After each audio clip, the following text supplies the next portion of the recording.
Om Namo Bhagavate Vasudevaya. Om Namo Bhagavate Vasudevaya. Om Namo Bhagavate Vasudevaya. Om Namo Bhagavate Vasudevaya. Om Namo Bhagavate Vasudevaya. Om Namo Bhagavate Vasudevaya. Vasudevaya. Vasudevaya. Hari Om.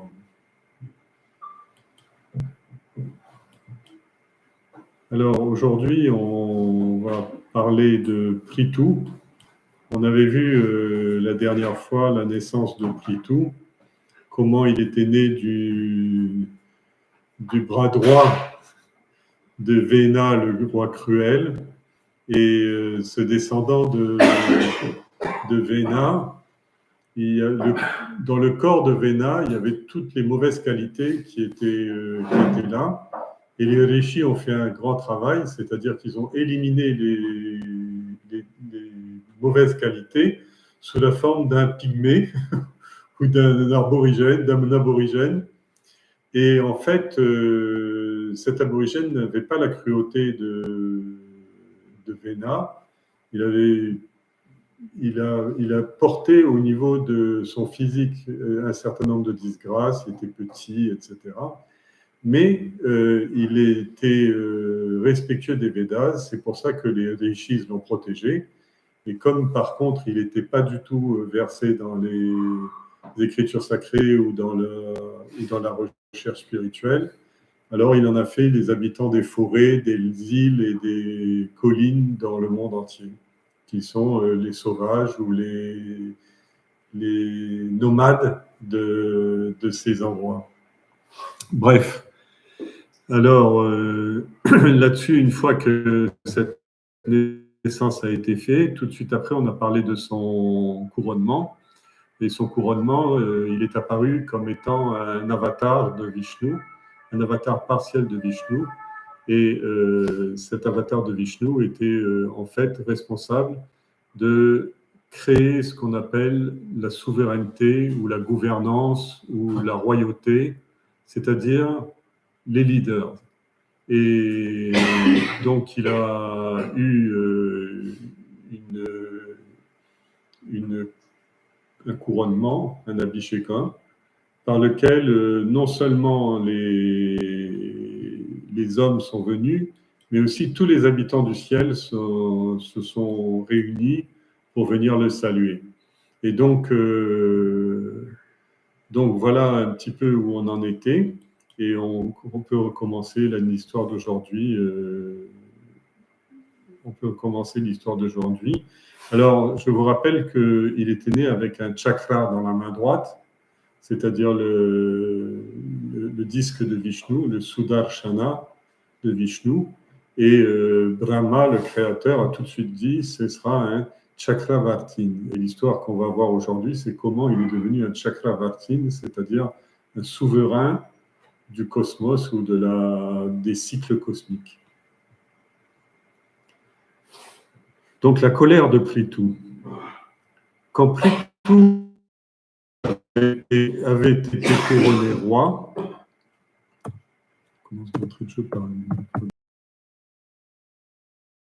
voulant prendre à la lettre le titre qu'on lui avait donné, le roi a vite découvert que la tâche allait être très difficile.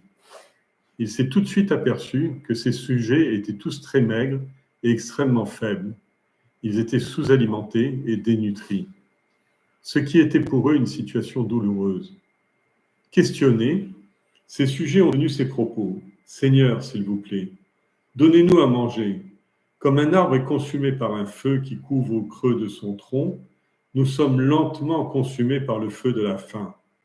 Nos organes vitaux en souffrent et nous sommes incapables de faire notre travail. Donnez-nous de la nourriture. » On a entendu dire que les rishis ont éliminé le vieux roi Vena et que vous êtes nés de son corps pour nous protéger. S'il vous plaît, sauvez-nous de cette faim qui nous ronge.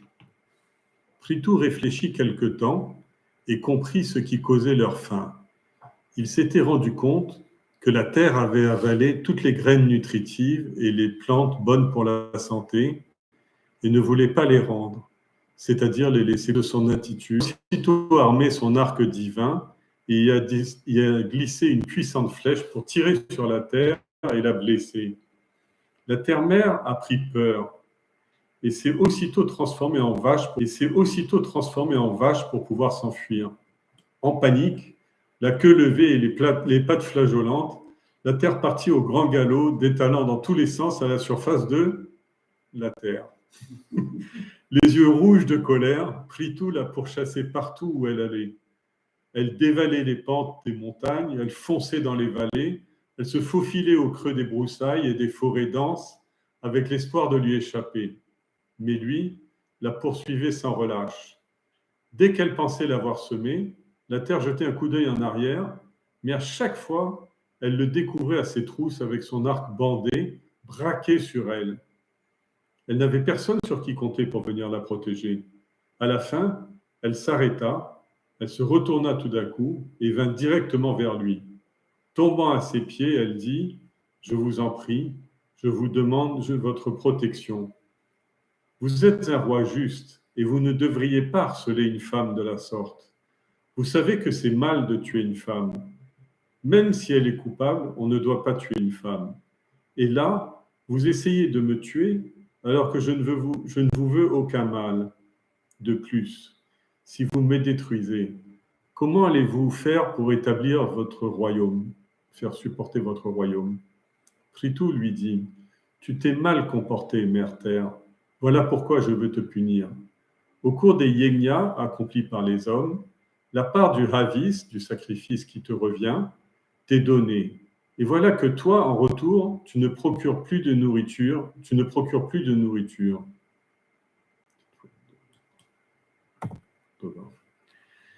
fais pas ton devoir et je dois te punir. Sous ta forme de vache, tu manges de l'herbe tous les jours, mais tu ne nous donnes pas de lait. Tu es égoïste. Tu as osé ignorer ma loi. Tu dissimules en toi les herbes médicinales que Brahma t'a confiées autrefois, et mes sujets meurent de faim. Ils doivent être réconfortés. Le devoir d'un roi est de tuer tous ceux qui ne pensent pas au bien-être des autres. Hommes ou femmes, aucun de ces meurtres ne leur seront comptés comme des péchés, ne lui seront comptés comme des péchés.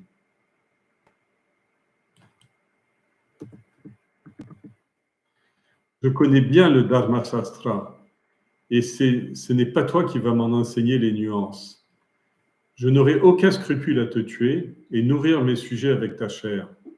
Quant à mon royaume, je pourrai le soutenir par le pouvoir de mon propre yoga.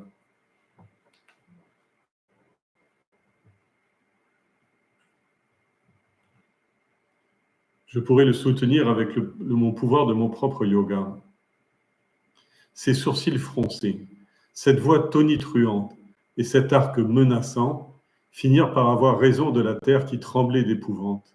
Elle s'écria tout d'un coup « Je sais que vous êtes le Seigneur des Seigneurs, le Chakravarti. Vous m'avez créé pour que je puisse accueillir chez moi toutes les choses vivantes ou inertes. Vous avez fait de moi la maman de toutes ces choses.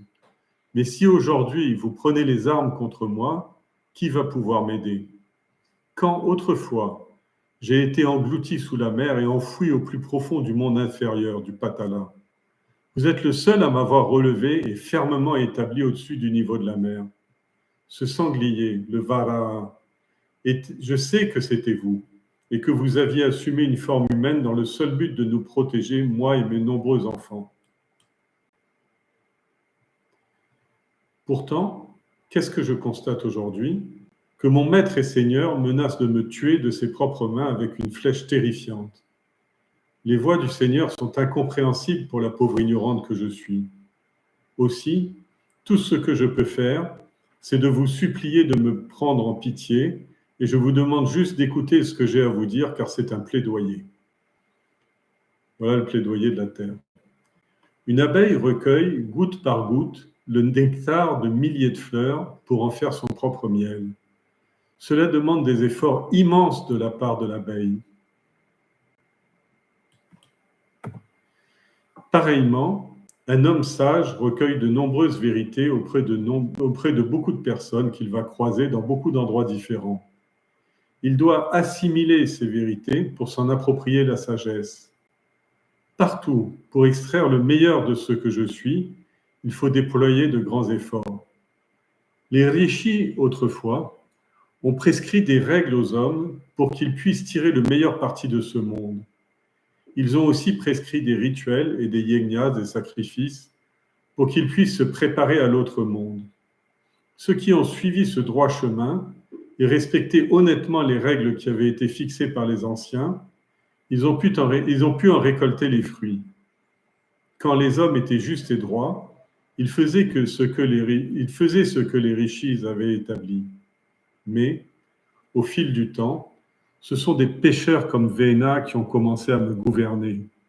Le péché s'est propagé comme une épidémie à ma surface. Des voleurs et des rois injustes ont commencé à me harceler. Et il ne s'est trouvé personne pour me défendre. Dans l'indifférence générale, négligée par tous, je me suis rendu compte que les belles plantes nutritives et les précieuses herbes médicinales, je suis déjà au jardin ouvrier, les belles plantes et les précieuses herbes médicinales, les Anna et les Auchasa, que Brahma m'avait offertes, étaient utilisées à mauvais escient par des incapables. J'ai décidé que les hommes sur la terre n'étaient plus dignes de goûter mes graines et mes herbes, et je les ai toutes réavalées. Vous avez raison de dire que je les ai confisquées. Elles ne poussent plus en surface. C'est maintenant à vous, les hommes, de tirer le meilleur parti de moi. Si vous utilisez la bonne technique, vous serez en mesure de toutes les faire pousser de moi à nouveau. Ou sortir de la terre de nouveau. Donnez-moi un veau, il fera monter mon lait. Donnez-moi un bon récipient, apte à recueillir ce lait. Cherchez un homme habile à me traire. Aplanissez mon sol pour que les pluies qui tombent du ciel restent en surface au lieu de raviner et me laisser aride. Pritou écoutait attentivement ce que lui disait la terre nourricière. Il laissa tomber la vache nourricière. Il laissa tomber sa flèche au sol, glissa l'arme désarmée sur son épaule. Ses yeux traduisaient une intense réflexion. Après un instant, il dit d'une voix calme, « Tu as raison, Devi. C'est à moi de trouver le moyen de tirer le meilleur parti de toi. On avait pourtant demandé à l'homme de travailler.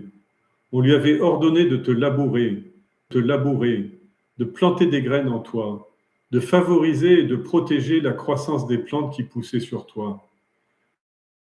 Les cieux étaient censés aider en envoyant des pluies au moment opportun des saisons. Au final, ça aurait été avec le sourire que tu aurais là sa guise. Une expression court depuis toujours qui dit « patient comme la terre ». Mais quand une telle mère nourricière perd patience, alors le monde devient un enfer. Mais ne t'afflige plus, je vais tout remettre en ordre. Alors c'est une histoire magnifique, c'est une allégorie qui est à la fois...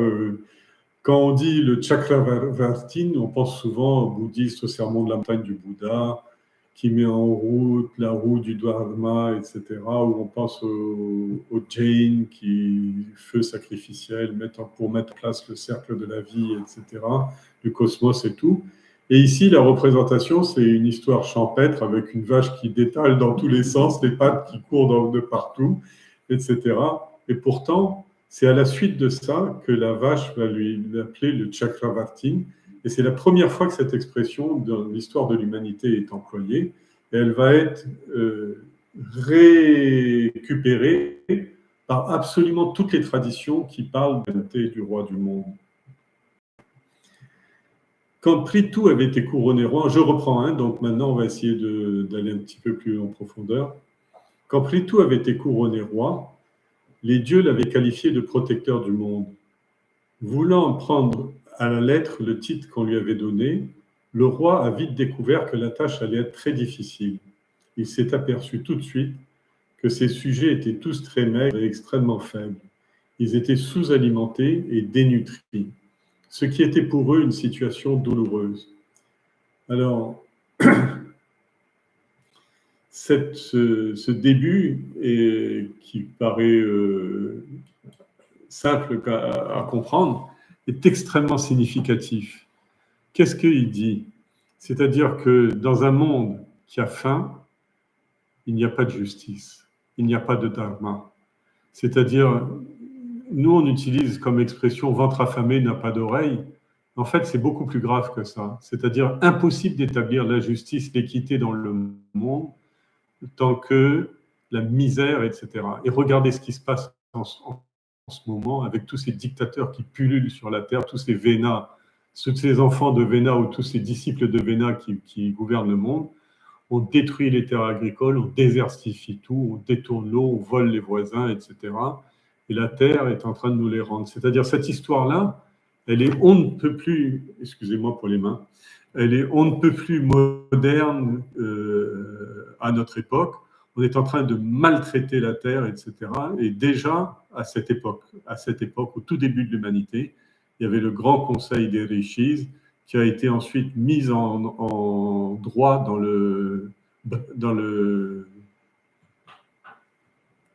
les Brahma Sutras. Il y a toute cette colère de Prithu et ensuite tout ce qu'il en a tiré, les notions de sacrifice, etc., on y viendra tout à l'heure, était déjà établi dès le départ. C'est-à-dire, quel est le départ? C'est-à-dire, on doit s'occuper de la terre pour que la terre rende ce qu'elle a.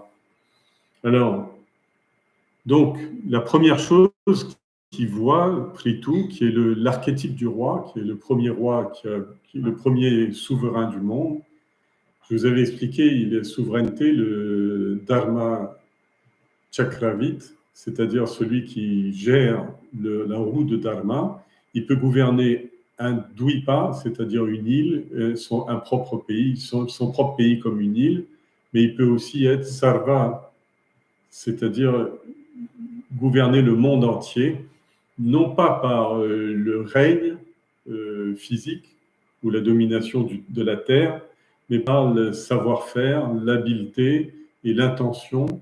Et c'est comme ça qu'au début, il y a très longtemps, avant l'époque historique, les pays se croisaient non pas avec des frontières et tout.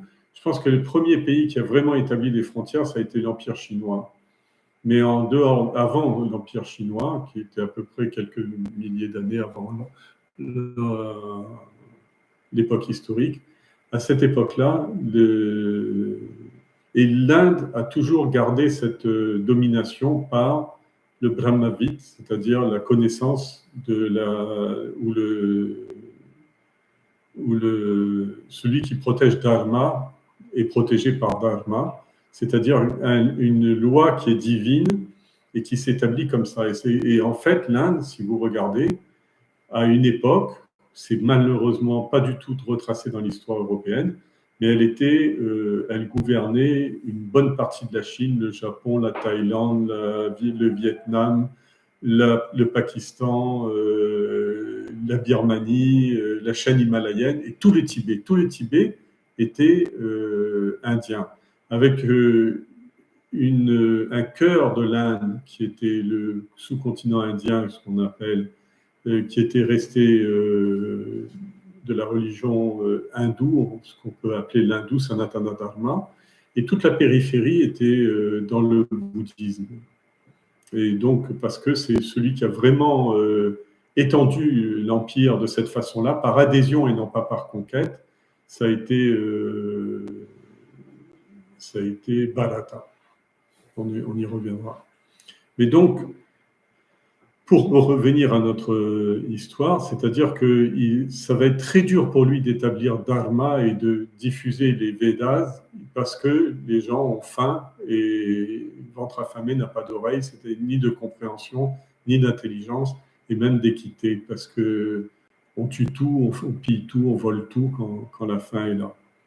Donc la première chose qu'on veut faire si on veut protéger le monde, c'est donner aux gens à manger à leur faim. Et pour ça, il n'y a ce que nous explique cette histoire, ce que nous enseigne cette histoire, qui est d'une très haute moralité, C'est que pour ça, pour que tout le monde mange à sa faim, il n'y a qu'une seule chose à faire, c'est s'occuper de la terre et rendre la terre nutritive et productive. Et aujourd'hui, on pille la terre, on prend toutes les ressources énergétiques telles que l'uranium, le pétrole, le gaz, etc.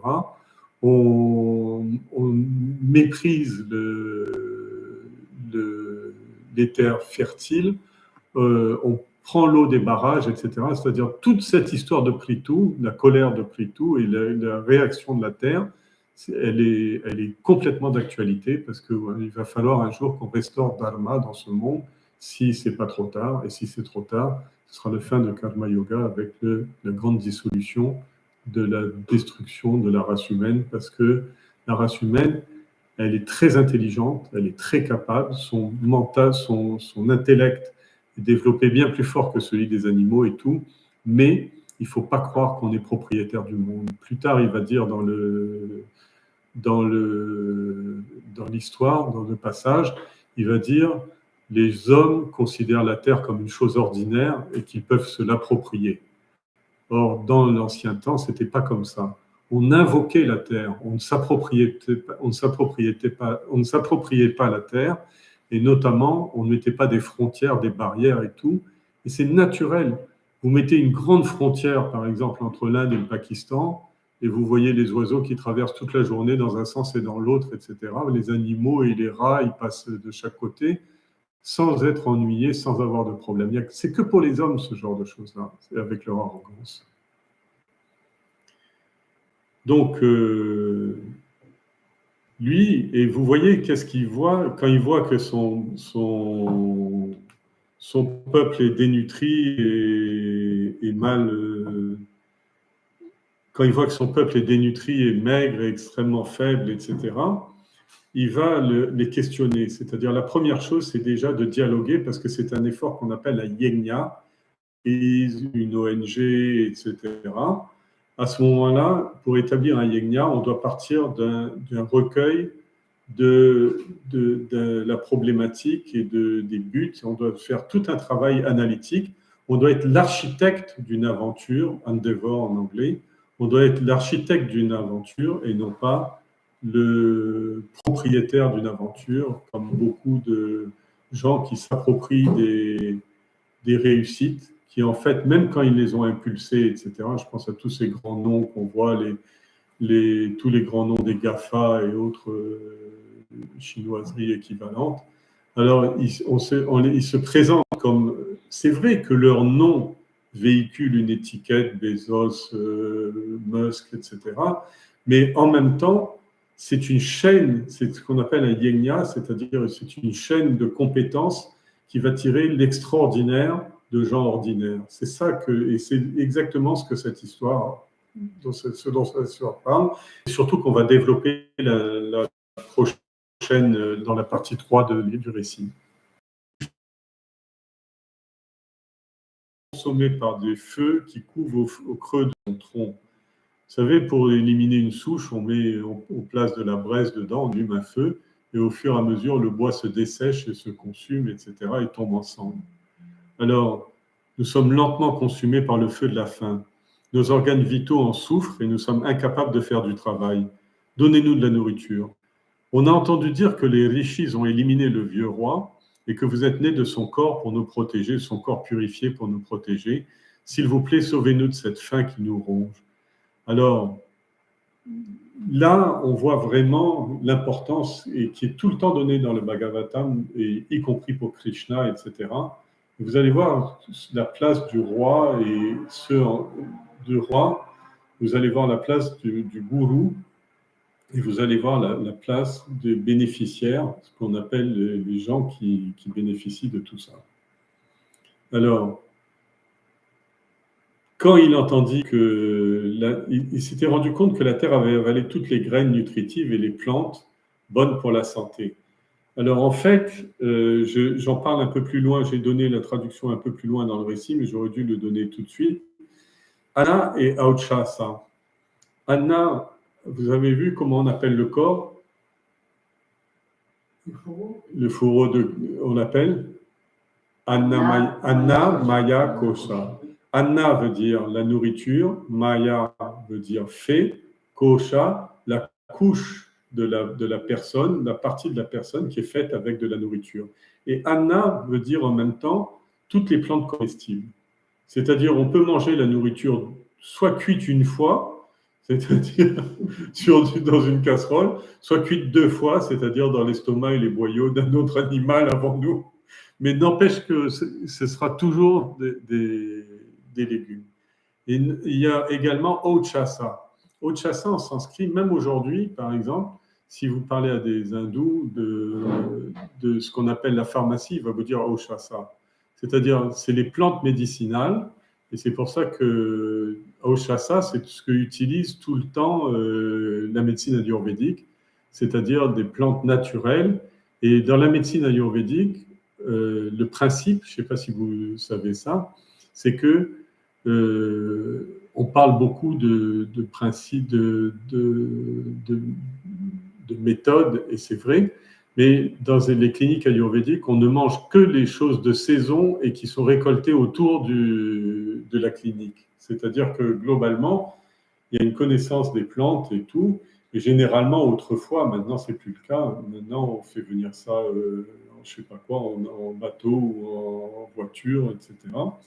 Mais autrefois, on établissait les centres de soins dans des endroits retirés où il y avait toutes les plantes médicinales qui étaient, tous les auchasa qui étaient possibles. Alors là, qu'est-ce qu'il reproche à l'artère? C'est-à-dire, elle ne donne plus du tout ni anna ni auchasa, c'est-à-dire ni les choses qui permettent de remplir le ventre. Et Shankara, même au 8e siècle, Shankara disait encore la faim est une maladie qu'on doit guérir quotidiennement avec Anna, c'est-à-dire la nourriture.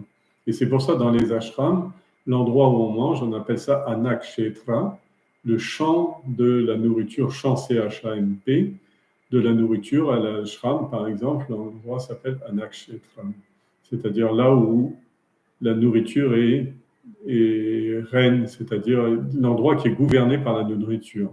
Et les hindous mettent une importance énorme dans la nourriture parce qu'elle est censée non seulement soutenir le corps, mais plus tard ensuite, quand le corps est repu et qu'il a tout ce qu'il lui faut pour bien fonctionner et tout, cette nourriture doit être aussi apte, elle doit être sattvique, etc. C'est-à-dire qu'elle doit être apte, elle ne doit pas être putride et tout. Enfin, retourner lire la Gita. Il parle des versets, des versets et des versets sur la nourriture dans le triple aspect de la foi, le chapitre 17, c'est-à-dire les nourritures qui doivent être calmantes, apaisantes, qui doivent permettre d'accompagner la méditation, d'accompagner l'élévation spirituelle, qui ne doivent pas provoquer ni la douleur, ni la lourdeur, etc. Et c'est tout un travail. Bon, enfin, là, on ne parle pas de ça encore, puisque la nourriture, Anna, là, parle juste déjà de quoi remplir le ventre. D'ailleurs, plus tard, il menacera la terre en lui disant si tu ne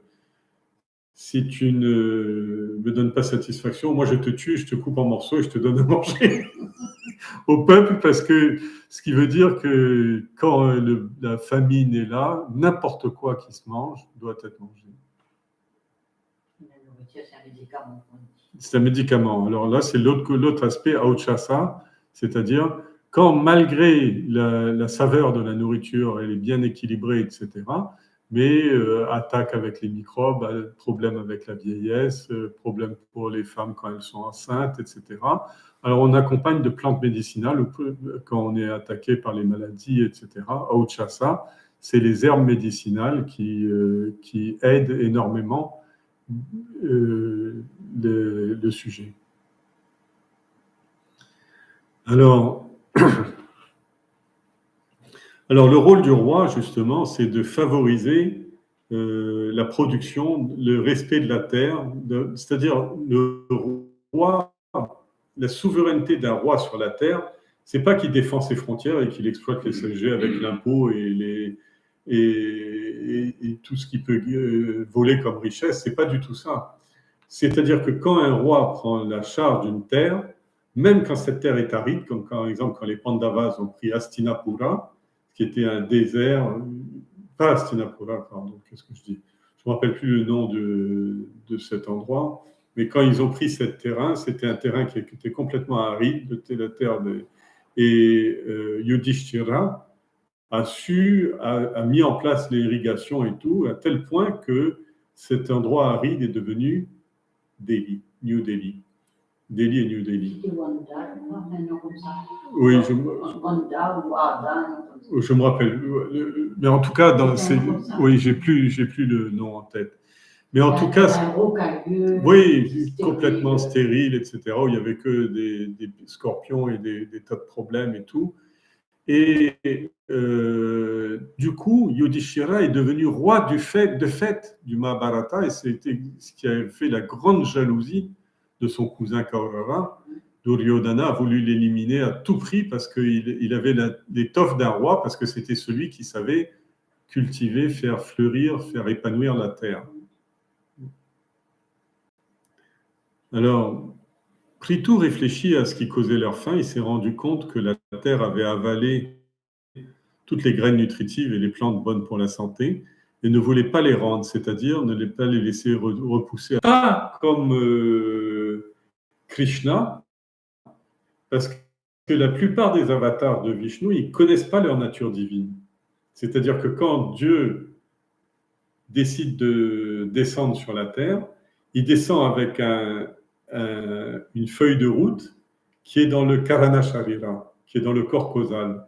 Mais il ne sait pas parce il faut qu'il naisse de l'ignorance, c'est-à-dire qu'il tombe dans avidya, il chute dans avidya et il ne connaît pas.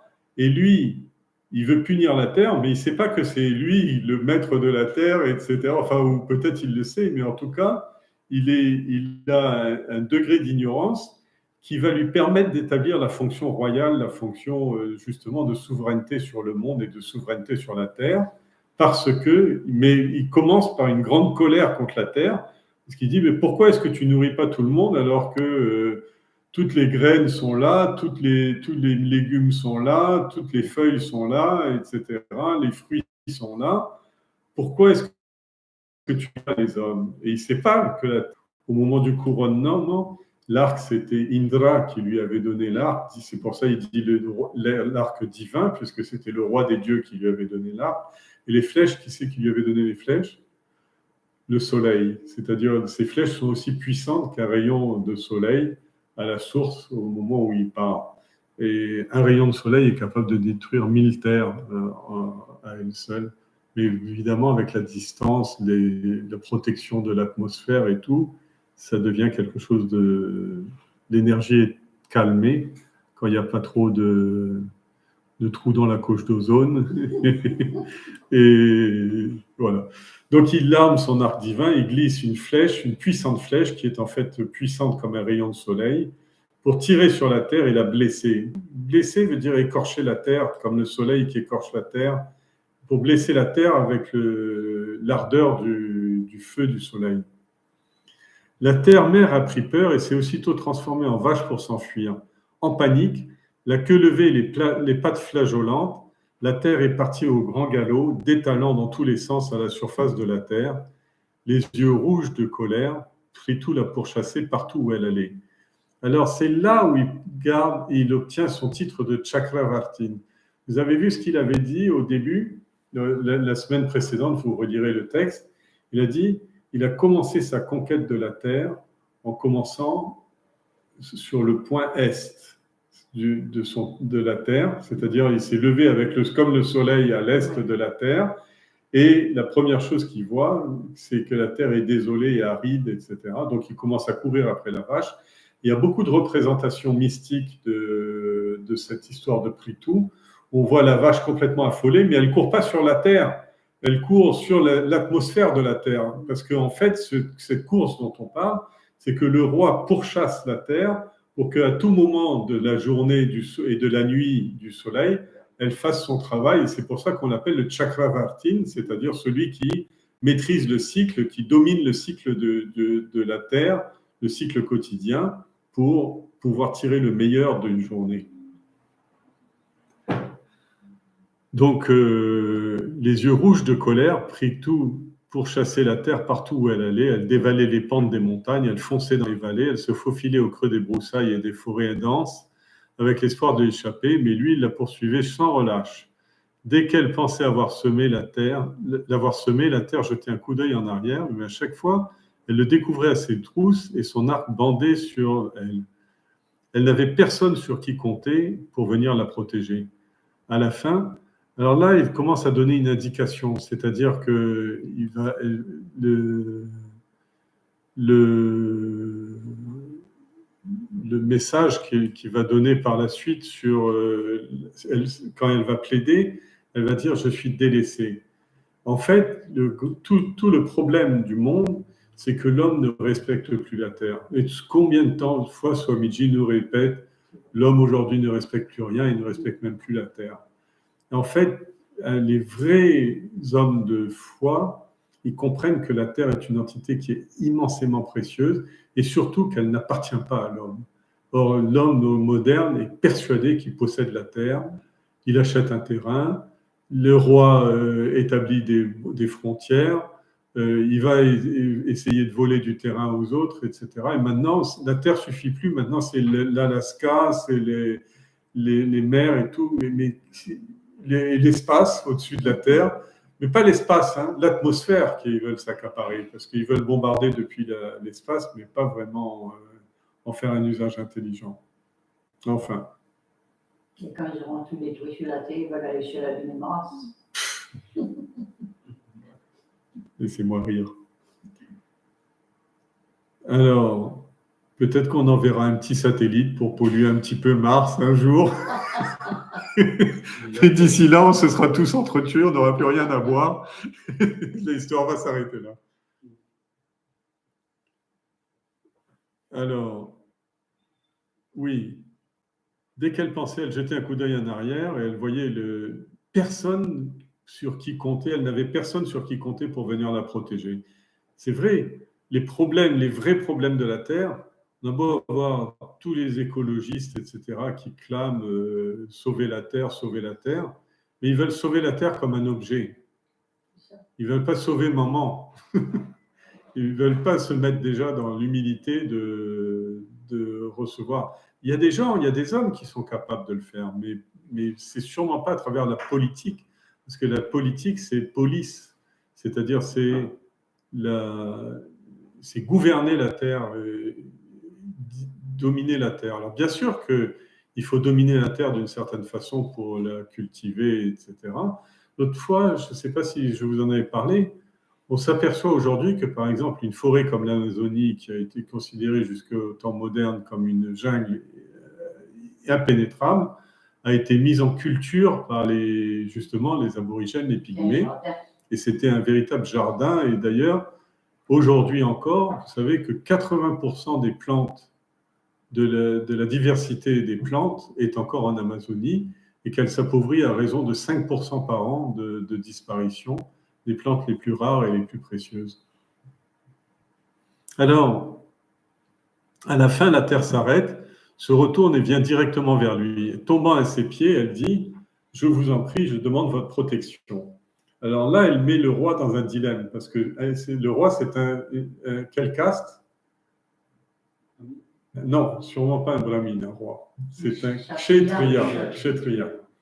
C'est-à-dire qu'il est dans la loi des kshatriyas, il est dans la loi de la chevalerie, et donc il a le premier devoir du kshatriya, c'est le devoir de protection. C'est-à-dire que le geste de la protection, Abhaya Mudra, c'est le geste qui symbolise la souveraineté. C'est-à-dire, je t'offre ma protection.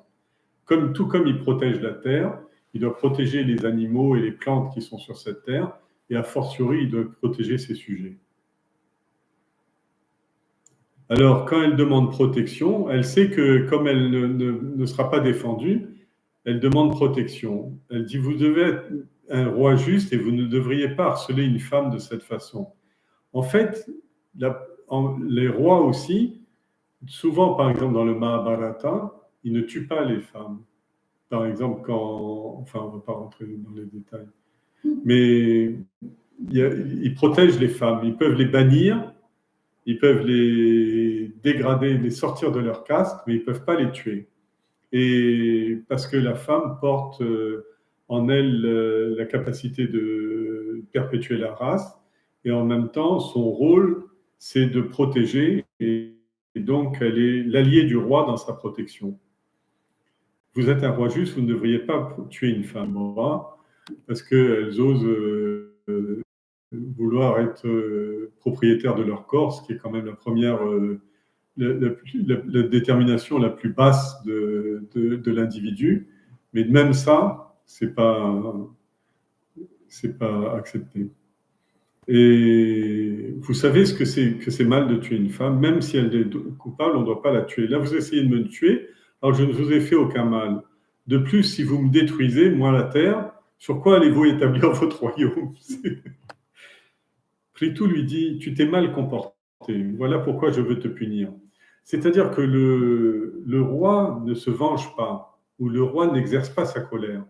Le roi, non, je rejette, je ne sais pas comment on rejette.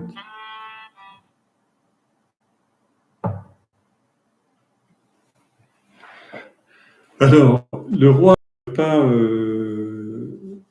ne peut pas se permettre d'avoir des avis personnels ou d'avoir sa colère ou de défouler ou de vouloir gérer ses propres ambitions, etc.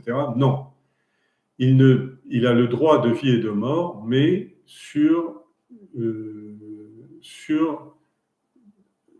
un jugement basé sur Dharma. Et c'est pour ça qu'il répond il sera compté comme un péché. Je connais bien le Dharma Shastra et ce n'est pas à toi de m'en enseigner les nuances. Je n'aurai aucun scrupule à te tuer, à nourrir mes sujets avec ta chair. Quant à mon royaume, je pourrai le soutenir par le pouvoir de mon propre yoga. Alors, cette histoire du yoga, vous savez que Brahma a créé la terre par le yoga.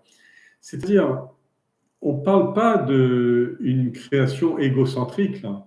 Quand Brahma, le Seigneur, lui a demandé de créer le monde, il l'a créé avec le yajna. C'est-à-dire, il l'a créé en invoquant Dharma. Il a commencé d'ailleurs par les 4 Sanat Kumara, c'est-à-dire les Saptarishis. C'est-à-dire, eux, ils ont conçu tout ce qui était la loi, les grands rishis. C'est-à-dire, ils ont reconceptualisé tout le dharma. Et à partir de là, c'est cette loi qu'on appelle dharma, le dharma shastra, c'est-à-dire la loi de dharma ou sanatana dharma. Alors, c'est à partir de là. Et lui, ce qu'il dit, c'est qu'un roi, même dans le cas du Yudhishthira, c'était pareil avec le désert. C'est-à-dire, il est dans un endroit où personne n'a jamais pu survivre, mais il va en faire une capitale de l'Inde pour des milliers d'années. Parce que il a invoqué, et d'ailleurs, c'est très bien décrit dans le Mahabharata, il va invoquer Vishwakarma, c'est-à-dire l'architecte des dieux. Il va lui demander comment on fait quand on est en plein désert pour faire fleurir ce désert. Et Vishwakarma va l'aider à construire sa cité. Et ça va être une cité qui va être merveilleuse, qui va resplendir à travers toutes les générations pour toujours, parce qu'elle est basée sur le support de la loi divine, sur le Dharma Shastra. Il dit, tu n'as pas à m'enseigner le Dharma Shastra, je peux soutenir mon royaume par le pouvoir de mon propre yoga. Yoga veut dire s'unir à Dieu. Yoga veut dire l'union, mais pas l'union entre un homme et une méthode, entre un homme et un objet, entre un homme et une femme, ou entre un homme et un maître. C'est entre un homme et la conscience absolue. C'est ça qu'on appelle le yoga, la discipline spirituelle. Et donc, il dit à travers la discipline spirituelle, celui qui maîtrise la discipline spirituelle, il dispose de tout un tas de ressorts que le commun des mortels n'a pas. Alors, voyant les sourcils froncés, la voix tonitruante et l'arc menaçant, et la terre tremblait d'épouvante. Elle s'écria « Je sais très bien que vous êtes le seigneur des seigneurs, le Chakravarti ». C'est là où elle lui donne ce titre de Chakravarti. Varti, celui qui fait tourner la loi cosmique, le chakra, le disque de Vishnu, qui aussi détruit tout ce qui doit être détruit. Vous m'avez créé pour que je puisse accueillir. Vous m'avez créé, c'est-à-dire elle lui rappelle, c'est elle qui lui enseigne sa nature. Elle devient le gourou de Prithu. C'est-à-dire que Prithu, comme je vous ai dit, pour être dans l'avatar, il doit passer par avidya, par l'ignorance. Et la Terre lui rappelle sa grandeur, le rappelle à sa grandeur. Et elle lui dit, la révélation, elle lui dit, je sais que vous m'avez créé pour accueillir chez moi toutes les choses vivantes ou inertes. C'est pour ça que les hindous, vivants ou inertes, veut dire les hommes, mais aussi les animaux, mais aussi les plantes, et même l'inerte. On doit respecter l'eau, on doit respecter l'air, on doit respecter la terre, on doit respecter les 5 éléments, les Panchamahabhutas, les 5 grands éléments qui constituent la création. Ils doivent être respectés tout autant que les hommes ou les animaux. Vous avez fait de moi la maman de toutes ces choses. Alors, c'est pour ça, en Inde aussi, on parle tout le temps de Mata. Go-Mata, la vache mère, ou la terre-mère, c'est ce dont on parle dans cette histoire-là. C'est vraiment quelque chose, c'est pas qu'on aime les vaches parce que, je sais pas quoi, elles ont des belles cornes ou je sais pas quoi. C'est parce qu'elles représentent le sacrifice pour le veau et le sacrifice et l'abondance du lait qui veut dire l'aspect maternel des choses. Alors, vous avez fait de moi la maman de toutes les choses. Mais si aujourd'hui vous prenez les armes contre moi, qui va m'aider? Quand autrefois j'ai été englouti, bon, vous connaissez l'histoire du Varaha, on ne va pas s'apesantir dessus. Vous rappelez que la Terre, au moment du déluge, c'est-à-dire quand le monde tombe tellement dans le tamoguna que plus aucune vie ne peut avoir lieu, ce qui est la fin du karma yoga. À ce moment-là, dans le tamo yoga, la terre coule dans un océan d'ignorance qu'on appelle patala. Patala, ça veut dire le monde inférieur, le monde infernal. C'est pas qu'il y a des petits démons, etc. Il y en a aussi. Mais elle coule au plus profond du tamoguna, dans ce qu'on appelle l'ignorance crasse. Et même là, le Seigneur vient la chercher sous la forme du sanglier, qui va fouiller, qui va nager. C'est un animal qui marche sur terre et sur mer, etc. Et qui va la relever dans ses défenses, c'est-à-dire dans tenue, elle bascule entre le bien et le mal, et il va la remonter à la surface et il va la faire émerger de toute cette ignorance, comme nous, on émerge du sommeil chaque matin pour rentrer dans ce monde du bien et du mal. Ce sanglier, le Vara, je sais très bien que c'était vous et que vous aviez assumé cette forme humaine, très humaine mais un peu animale aussi, dans le seul but de nous protéger, moi et mes nombreux enfants. Alors il y a cette histoire de forme humaine qui est souvent dans la symbolique hindoue. Vous voyez par exemple quand on parle des Nagas. Les Nagas, c'est des serpents, mais c'est eux qui détiennent des pots avec des rubis, avec la morita, etc. C'est-à-dire qu'ils ont, c'est des mi-hommes, mi-serpents. De la même façon, Narasimha est mi-homme, mi-lion ou tigre. Et là, le sanglier, une fois que Varaha, quand il a eu redressé la terre, il a gouverné la terre. Et donc, en tant qu'être humain. Et tout comme là, la terre, elle est symbolisée par une vache, c'est-à-dire elle prend une allure animale. C'était pourquoi ça? C'est-à-dire que pour notre compréhension, on amène dans des dimensions qu'on peut comprendre. Par exemple, l'appropriation de la terre, on ne peut pas très bien comprendre de quoi il s'agit. Mais l'appropriation d'une vache, on sait ce que c'est, on lui met un anneau autour du nez et puis on l'amène avec le dicol. Alors, c'est pour ça que c'est précisé comme ça. C'est comme ce qui s'est déroulé entre Prit et cette terre, et son aspect nourricier, et son aspect protecteur, etc. Et comment elle prend soin des gens. Alors, je sais que c'était vous, le sanglier, qui m'avez protégé, qui était descendu sur la terre sous une forme humaine, dans le seul but de me protéger, moi et mes nombreux enfants. Pourtant, qu'est-ce que je constate aujourd'hui? Que mon maître et Seigneur se propose de me tuer avec ses propres mains avec une flèche, on a parlé. Les voies du Seigneur sont incompréhensibles par la pauvre ignorante que je suis. La terre est un puissant Deva, une puissante Deva, et une puissante Devi. C'est d'ailleurs, dans la suite du récit, vous allez voir que tout le temps, Prithu l'appelle Devi, Devi Mata, c'est-à-dire mère divine. C'est-à-dire que c'est une très haute détermination, la Terre. Je dirais même sur le plan humain, c'est aussi grand que le Soleil et la Lune. C'est-à-dire que ça fait partie des divinités au sens hindou du terme, c'est-à-dire des intelligences. Comment chaque animal trouve sa nourriture, comment l'énergie est distribuée, comment les sens de perception permettent de faire communiquer le monde grossier, le monde subtil et tout ça dépasse largement la puissance de ce qu'on appelle aujourd'hui la science. Alors, et pourtant, qu'est-ce qu'elle dit? Elle dit « je suis ignorante ». Pourquoi elle est ignorante? Parce que pour pouvoir naître, tout le monde, vous, moi, et même les devas, les dieux, sont ignorants. Parce que pour pouvoir vivre dans le monde manifesté, il faut être sorti de la conscience pure et propre. Et la seule entité, les devas ne peuvent pas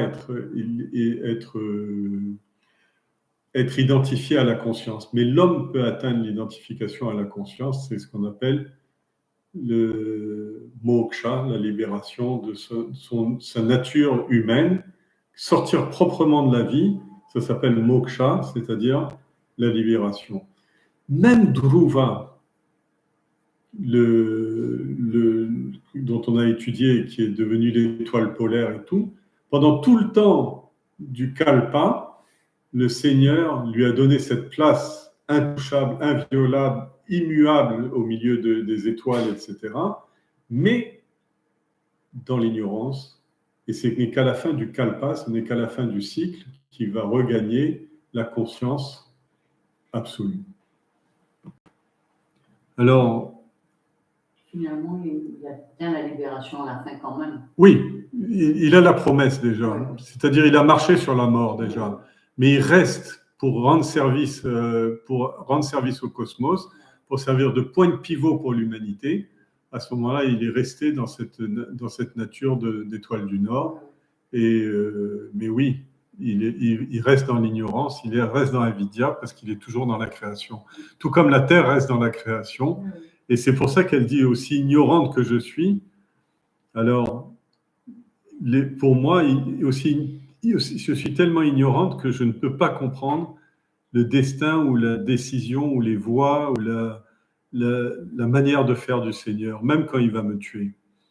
Aussi, tout ce que je peux faire, c'est de vous supplier de me prendre en pitié et je vous demande juste d'écouter ce que j'ai à vous dire car c'est un plaidoyer. Vous voyez, là, elle montre sa vraie nature. Peut-être qu'elle n'est pas intelligente vis-à-vis de Prithu dans sa grandeur, dans sa magnificence de Vishnu, mais vis-à-vis de nous, elle est quand même plus intelligente. Elle a plus compris les choses. Une abeille, regardez comment elle commence. Elle commence avec l'abeille. Vous vous rappelez dans le Gita Dhyanam, on parle de cette abeille qui recueille le nectar, etc. Les hommes, les Shatpada, les hommes aux 6 pieds sont comme des abeilles. Il parle des hommes aux 6 pieds, c'est-à-dire des abeilles de la vie. Et là, il explique. Une abeille recueille goutte par goutte les nectars de milliers de fleurs pour en faire son propre miel. C'est-à-dire le miel n'est pas seulement le nectar de milliers de fleurs, c'est-à-dire l'abeille est allée butiner toutes les fleurs. On dit qu'elle butine sur un rayon de 3 km et qu'il faut à peu près 100 000 fleurs pour faire 1 gramme de miel. C'est-à-dire, ce n'est pas une seule abeille, là. Pour qu'une ruche fasse 1 gramme d'abeille, il faut qu'elle ait plongé son dard, sa trompe dans 100 000 fleurs pour faire 1 gramme de miel. C'est un travail absolument invraisemblable que si on regarde le rendement par le nombre d'énergie dépensée, c'est une bombe énergétique pour produire ce miel. Alors, pareillement, un homme sage doit faire pareil. Combien de lectures vous avez faites depuis le début de votre existence? Combien d'avis vous avez écoutés? Combien de classes vous avez suivies à l'école ou pas suivies à l'école? Combien de choses vous avez étudiées par vous-même? Combien de réflexions vous vous êtes faites, etc. Alors, si vous avez vraiment bien utilisé votre vie, ce qui est produit, c'est une petite quantité, mais ce qu'on appelle faire son miel de ce que l'on a appris. Alors, un homme sage va recueillir de nombreuses vérités, et ces vérités sont contradictoires, sont partielles, sont fausses, etc. Mais chacune des vérités va être exprimée par beaucoup de personnes différentes et dans beaucoup d'endroits différents. Ça peut être dans les ashrams, ça peut être sur les bancs de l'école, ça peut être dans les bureaux, ça peut être au volant de son auto-école, ça peut être sur un terrain de sport, ça peut être dans des bouquins, dans des romans, dans des ouvrages techniques, etc., etc., etc. C'est-à-dire maintenant, quand il va assimiler toutes ces vérités, il doit s'en approprier la sagesse. Pourquoi est-ce que c'est tellement évolutif d'apprendre? Pourquoi est-ce que c'est tellement important? Parce que tout le monde croise les livres, surtout alors maintenant qu'on a des choses comme Wikipédia et même comme ChatGPT. Alors, on croise de l'intelligence à tous les moments de la vie. Mais vous savez quel usage en font les gens? La pornographie, le trafic de drogue, l'enrichissement illégal ou confié au hasard, etc., etc., etc. C'est-à-dire, l'usage qui est fait de l'apprentissage est vraiment archi nul, vraiment à pleurer. Plus tard, elle va dire ce sont des incompétents. Alors, en fait, un homme, il doit assimiler ses vérités. C'est-à-dire, il ne doit pas être tout le temps dans le débat à croiser le fer avec un tel en disant tu dis que des bêtises, moi j'ai raison, toi tu as tort, etc. Et je vais te le prouver.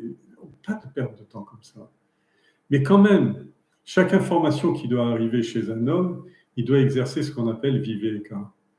Le viveki, il exerce son discernement, il n'accepte pas, mais toutes ces histoires, les fake news, etc., il ne va même pas aller les écouter parce qu'il sait déjà qu'il va perdre du temps, de l'énergie, et s'il discute avec des imbéciles, il risque de devenir fou, mais il risque sûrement pas d'avoir une évolution.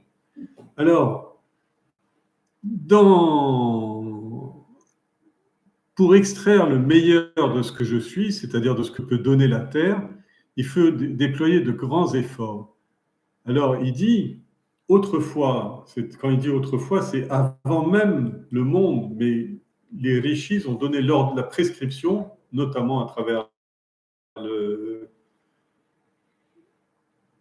tout à l'heure, je vous ai parlé du Brahma Sutra, c'est pas du tout ça. Je voulais parler du manuscrit. La meilleure partie du monde.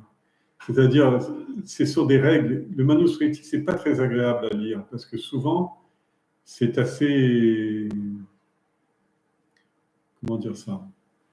C'est le seul livre peut-être où il y a beaucoup d'injonctions, d'ordres, d'instructions. C'est le seul livre peut-être où il y a beaucoup d'injonctions, d'ordres, d'instructions, etc. Le texte est beau, hein, mais parfois on se dit liberté. Mais ils ont prescrit ça pour que l'homme puisse tirer le meilleur parti du monde. Ils ont aussi prescrit, à côté du Manusmriti, ils ont donné les Védas, c'est-à-dire qui ont prescrit des rituels et des yajnas pour qu'ils puissent se préparer à l'autre monde. C'est-à-dire, l'autre monde veut dire le vrai monde dans lequel doit vivre un homme, c'est-à-dire le monde intérieur. L'autre monde, ce n'est pas celui qu'on aura après la mort. Les yajnas, qu'on appelle des sacrifices, c'est-à-dire sacrifier son temps, sacrifier son énergie, sacrifier ses loisirs, etc., pour évoluer, et les rituels, c'est-à-dire se mettre en connexion et en intelligence des hommes, alors ça prépare à l'autre monde, c'est-à-dire à une vie intérieure plus riche, plus intelligente, plus apaisée. Ceux qui ont suivi ce droit chemin et respecté honnêtement les règles fixées par les anciens, ils ont pu en récolter les fruits. Le karma, pala, data et le yegna, para, data, c'est-à-dire pala, data, c'est-à-dire ce qu'est à offrir la voie de l'action et ce qu'a à offrir la voie du sacrifice ou de la bhakti aussi. Alors c'est ça. L'un prépare l'homme à être compétent dans le monde et l'autre prépare l'homme à être compétent dans son monde intérieur, compétent dans ce qu'il vit, c'est-à-dire à prendre petit à petit en sort son destin et sa propre réalité intérieure. Alors, quand les hommes étaient justes et droits, ils faisaient exactement ça, c'est-à-dire ce que les rishis avaient prévu. Mais au fil du temps, ce sont des pécheurs qui ont commencé à me gouverner. Le péché, c'est pécheur, ça veut dire celui qui prépare la nourriture pour lui seul est un voleur. C'est ce qu'il dit dans la Gita. Krishna dit à ça à Arjuna, je ne sais plus quel chapitre, je ne sais plus la référence, mais il dit celui qui prépare la nourriture pour lui-même, c'est un voleur. Celui qui prépare la nourriture pour tout le monde, c'est un héros, c'est un roi. Alors, pour tout le monde veut dire ceux qui m'entourent, le bien-être de mon corps, le bien-être de mon entourage, le bien-être de la société, le bien-être des gens qui sont dans le besoin, etc. Tout ça, c'est compris dans les autres. Ce n'est pas seulement aller donner l'aumône à l'Église. Le péché s'est propagé, donc le péché dont on parle, c'est l'égoïsme. Hein. C'est propagé comme une épidémie sur toute ma surface. Des voleurs et des rois injustes ont commencé à me harceler et il ne s'est trouvé personne pour me défendre. Regardez aujourd'hui la faiblesse de la démocratie et toutes les attaques qu'il y a. Je ne suis pas tellement pour la démocratie, je devrais dire la faiblesse de la liberté. Parce que même dans la démocratie, la corruption attaque la liberté. Et dans les dictatures, c'est la violence qui attaque la liberté. Qu'on attaque la liberté par la violence ou par la corruption, dans les deux cas, c'est adharma.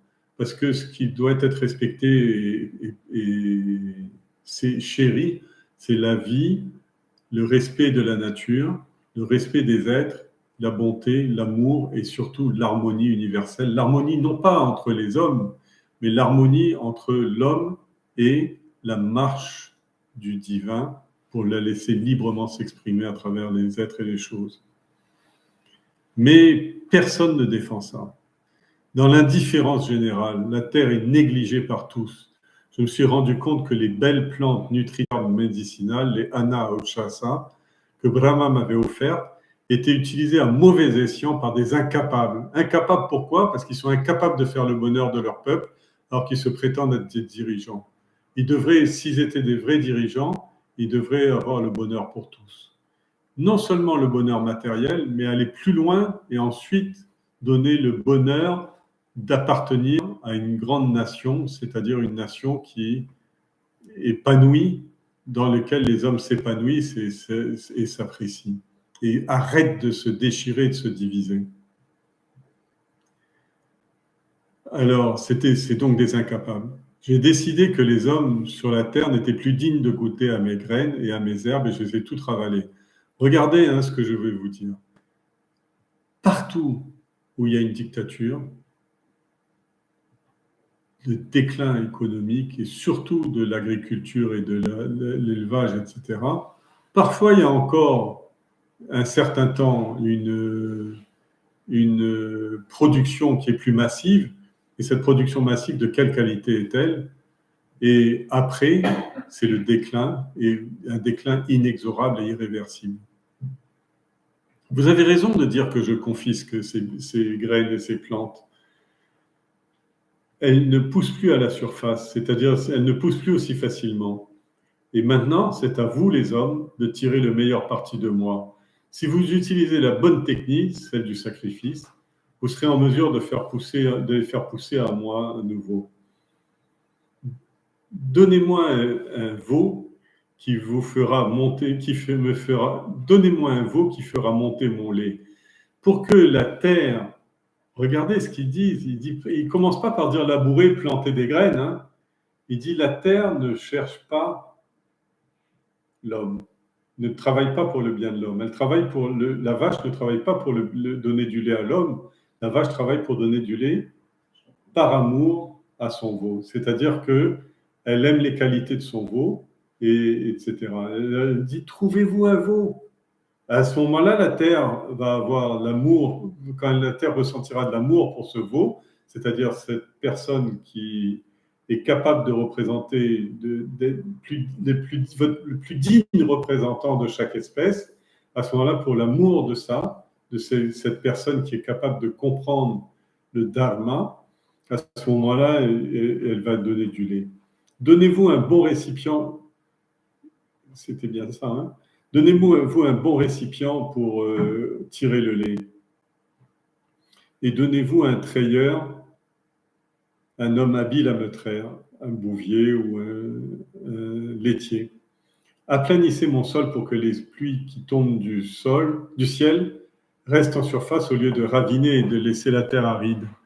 Prithu écoutait attentivement et dit « Tu as raison, c'est à moi de trouver le moyen de tirer le meilleur parti de toi. » On avait demandé à l'homme de travailler, on lui avait ordonné de labourer, de planter des graines, de favoriser et protéger la croissance des plantes qui poussaient sur toi. Les cieux étaient censés aider en envoyant des pluies au moment opportun, c'est-à-dire les pluies au moment de la germination, au moment de la fructification, mais surtout pas au moment où la récolte est mature. C'est les moments importants des saisons. Au final, c'est leur réalité avec sourire. Regardez aujourd'hui ce qui se passe avec le dérèglement climatique, les tempêtes qui s'abattent à n'importe quel moment, les pluies qui n'arrivent pas. La France qui était un pays qu'on disait tempéré parce qu'il y avait des saisons bien marquées avec l'automne, les pluies de printemps et tout ça, fini en une génération. Moi, ce que j'ai connu dans mon enfance, ça a été balayé direct. Et la terre se révolte. Alors, les cieux étaient censés aider en envoyant la pluie au bon moment des saisons, et au final, ça aurait été avec sourire que tu aurais largement récompensé la patience des hommes.